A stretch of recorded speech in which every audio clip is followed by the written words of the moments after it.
नमस्ते सम्पूर्ण साथीहरू, आमा बुबा दिदीबहिनी तथा दाजुभाइहरू। हेर्नुहोस् यही धनगढी हो। हेर्नुहोस् त, पहिला 2 दिन अगाडि महेश बस्नेत नेकपा एमाले गरेको कार्यक्रममा यहाँ शान्तिपूर्वक तरिकाले आन्दोलन गरिरहेका जेनजीहरूमाथि सांघातिक रूपमा आक्रमण गरेर 19-20 जना जेनजीहरूलाई, ती स्वतन्त्र जेनजीहरूलाई घाइते बनाएको ठाउँ, रणमैदान बनाएको ठाउँ आज हेर्नुहोस् 2 दिन पछाडि नेपाली कम्युनिस्ट पार्टी तारा चिन्हले गरेको कार्यक्रममा यत्रा जनसागर, यति जनताले स्वागत गरेका छन्। हेर्नुहोस् यो विशाल सागर, हेर्नुहोस् यो एकता सभाको, हेर्नुहोस् यो सागर, हेर्नुहोस् यो हेरेर थाहा हुन्छ कि अन्य नेताभन्दा हाम्रा नेताहरू फरक छन्।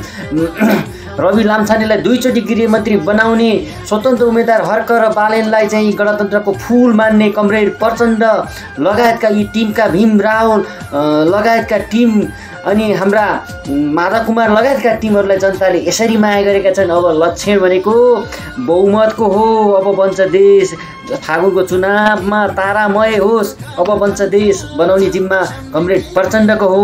अब प्रचण्डले सम्पूर्ण वाम घटकहरू एकीकृत गरेर अब देशको कार्यकारी प्रमुख राष्ट्रपति बन्ने योजनामा अगाडि बढ्नुभएको छ। तपाईँ सम्पूर्ण साथीहरूले हाम्रो राष्ट्रिय पिता, हाम्रो राष्ट्रनिता पिता पृथ्वीनारायण शाह पछिको चाहिँ एउटा सच्चा प्रेमी, देशप्रेमी नेता कमरेड प्रचण्डलाई सबैले सलाम गर्दै सहयोग गर्दै अगाडि बढौँ। यही जनमास हेर्नुहोला। ओके।